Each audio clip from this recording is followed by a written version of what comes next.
Hey guys, Bunky here. So, for this video, I'm gonna be doing class introductions. Now I know my guide videos have been missing, but I'll start making more guides like this depending on what you guys think. So yeah, let's get right into it. This brings me honor.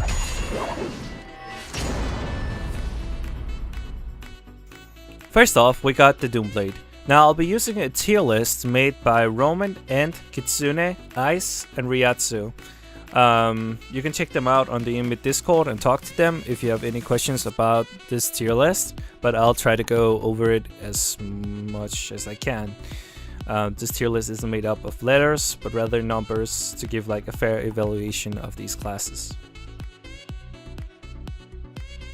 So as you can see, grouping is at 5. Damage is at 5, survivability at 3, and difficulty at 2. Now the reason for that is that the Doomblade has really great grouping, and the damage is really good because of Cutting Wave. Survivability, it's around there. You don't have that many iframes, but you can do pretty well with it. And it's really straightforward class, but it is really hard to master. More flames! More flames! The Firelord, a really in-your-face type of class. If you want to be able to move around bosses and punch them in the face with your fists, well, then this class definitely is something you want to try out. So as for how I do on the tier list, as you can see, the grouping is 1.5, damage is at 5, survivability 2.5, and difficulty at 2. Now, the reason why the grouping is at 1.5 is very simple. You don't really have a lot of skills that can do the job that well when it comes to grouping. Damage, really high because of Hail Hand, which is pretty much the spammable skill that you get at your second awakening. Survivability is also pretty low, but it has something to do with we're not really having a lot of iframes, so you really need to work around that. Difficulty at 2, because it's really easy to get the hang of the class, but it really can take a while for you to really play it correctly. Berserker smash!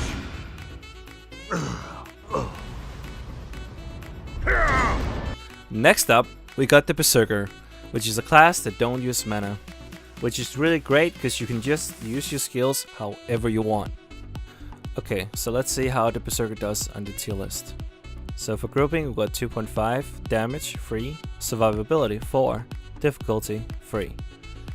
Grouping, that's because you don't really have many grouping skills. You've got one major grouping skill, and that has a relatively high cooldown. Damage is really good, but you do need to get imprints and second awakening for the damage to really show through. Survivability is really high because of your self-heal, the fact that any mana will be turned into HP. And difficulty, well, you really need to know what you're doing on the class. You can't just face tank everything even though you can self-heal. Meow! Oh, I love that! Now, on to the rogue classes, and this is the Catspaw. So, let's see how the Catspaw does on the tier list. Grouping is at 1, damage at 5, survivability at 5, and difficulty at 3. Now, the reason why the grouping is so low is because you don't really have any skills that can aid you in grouping monsters, so that is something you have to work around. Damage is at 5 because of the second awakening really boosting the damage of the Catspaw. Survivability is at 5 because you have multiple iframes that you can make use of, so there you have it. Difficulty at 3 because it is a class that does require you to not drop your combos, so you have to keep your combos going as much as possible. They never stood a chance. Do you like to throw shurikens at your enemies? Or do you perhaps like back attacks? Or maybe go invisible? Well, I can tell you this much. If you like those things, then you should definitely try out the Assassin. So, how about we look at how the Assassin does on the tier list. Grouping at 3, damage at 4, survivability at 2, and difficulty at 5. So, the reason why the grouping is a bit higher this time is because the assassin does have grouping skills, which are actually quite useful. Damage is at 4 because of your sustained damage with bleed and some burst from other skills. Survivability at 2 because you have to get relatively close and you put yourself in harm's way, but you can work around that. Difficulty at 5 because you have to manage your bleed stacks, you have to manage your diff cloud, which is your poison. So there's a lot of factors that go into playing this class. I run with the wolves. Okay guys, here we have the Wolf Guardian, which is one of my favorite classes to play when I have to do arena runs because of how good it is all around. And you're gonna see why on this tier list. So, let's see how it does. Grouping at 4, damage at 5, survivability at 5, difficulty at 3. Now, grouping is high on this list because of how easy it is for you to group with certain skills. Damage is at 5 because of the second awakening, which boosts your damage by quite a bit, and the wolfless imprints.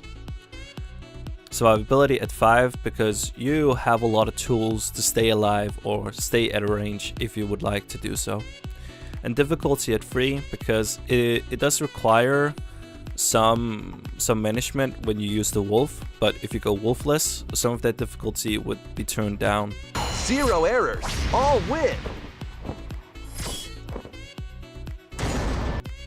So, moving on to the gun mages. First up, we're gonna take the Warp Mage. Okay guys, so let's look at how the Warp Mage does on this tier list. Grouping at 5, damage at 3.5, survivability at 5, and difficulty at 2.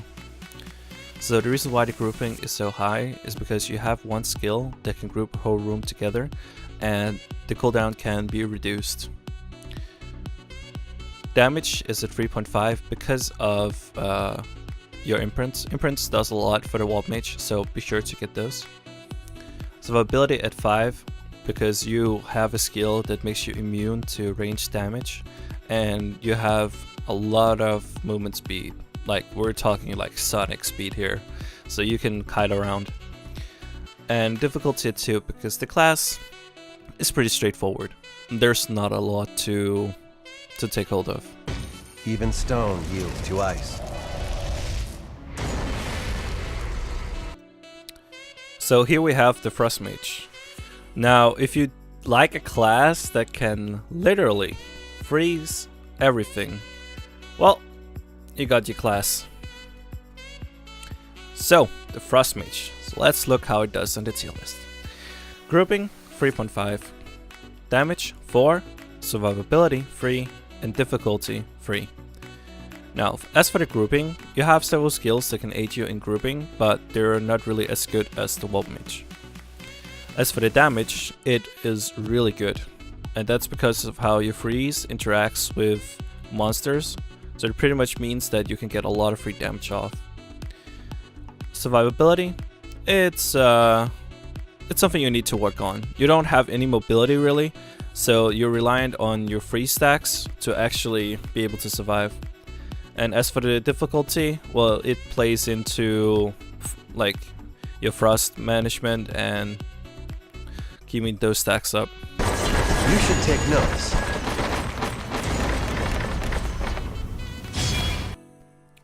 And we've finally made it to the Shadow Mage, which is the class that I really love to play. So if you take a look at the tier list for the Shadow Mage, you can see that the grouping is at 3, damage is at 2.5, survivability at 3, and difficulty at 4. Now the grouping is at 3 because you do have one major grouping skill, and you have other skills that can aid in grouping. Damage is low, but only because you're really cooldown reliant, and it's really a lot about cooldown management to be able to deal damage. Survivability is at 3 because you do have a lot of iframes, but you really need to be careful of not using all of them at once. And difficulty at 4, because there is a lot of things that go into the class, like using 2 skills at once is one of them, and you have to manage your buffs. More blood. I need more. So here we are at the Reaper class, and first off we're gonna take a look at the Vamp. So if we take a look at the tier list, grouping is at 2.5, damage is at 3, survivability at 4, and difficulty at 2. Now as for the grouping, you don't really have major grouping skills, but you can still do quite well with it. Damage is actually really up there, might even be a 4 actually, but that's only when you use your Second Awakening skills. Survivability, well, it has something to do with your spear that you can throw, and it's gonna immobilize the enemy, make it quite easy for you to get some hits off. And difficulty at 2, because the abilities are really straightforward, but it still requires for you to chain it together to get good damage off. Done already? I was just getting started. Oh, shit, yeah, the video. I don't know what happened there. Like, I guess it paused by itself. I don't know what happened. So, yeah, let's get on with the Valkyrie. Okay, right, let's start. Grouping is at 3, damage is at 2, survivability is at 5, and difficulty at 5.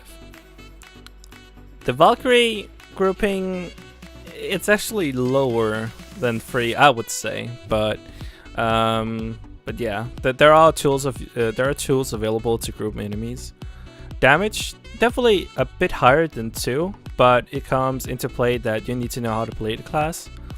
Survivability, definitely 5, because you have a lot of ultra breaks and iframes, so you're pretty good on that part. And for the difficulty, yeah, the class is pretty hard to learn, but once you get the hang of it, it can be really strong. It's done.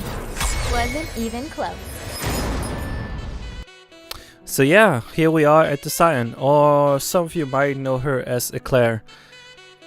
Scion is the class, Eclair is the name of the girl, in case you didn't know. It's a bit confusing. Different names, different regions, you know. Just how it is. Okay, the Scion. Let's look into how it does on the tier list. Grouping is at 2, damage is at 4.5, survivability at 4, and difficulty at 1.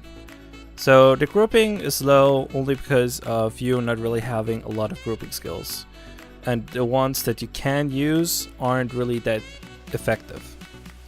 For the damage, it's high, but that's because you are one of the only classes in the game that has the most hits in a minute, if I'm not mistaken.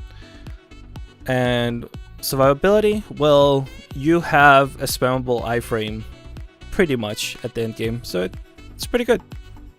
Difficulty at 1, but that's pretty much because what you see is what you get. She doesn't have a lot of abilities, so it's really easy to manage. So yeah, have fun. Fine center. So we finally made it to the Monk class, and first off we're gonna take a look at the Void Monk. Now as for how the Void Monk does on the tier list, let's take a look. So grouping is at 4, damage at 5, survivability at 3, and difficulty at 5. So with the grouping for the Void Monk, it's high because you have a lot of tools to actually group monsters, especially at the Second Awakening. Damage is really high because of Void Kick, and all your other abilities pretty much have good multipliers. Survivability is at 3, but it can be a little bit higher depending on your skill at the class. And difficulty at 5 because it's a lot of abilities and it's a lot of animation cancelling that you have to do for this class for you to make it effective, especially when you use the prime levels and have to utilize it perfectly. This has been a learning experience. And here it is, the last class on the list, the Star Monk. Let's take a look. So, here's the tier list. Grouping at 5, damage at 3, survivability at 3.5, and difficulty at 3. So the reason why the grouping is high is because you have really big range on your skills and insane grouping. It might actually be the best in the game, if I'm not mistaken. Damage is pretty good, but you do need your second awakening to get really good damage.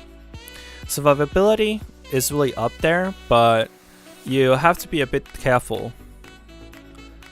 As for the difficulty, you have to keep your orbit extended, and when you move, the orbit will shrink, so there's difficulty in that. So here we are at the end of the video. Now do keep in mind that the numbers in this video are only to give you an idea of what the class is capable of.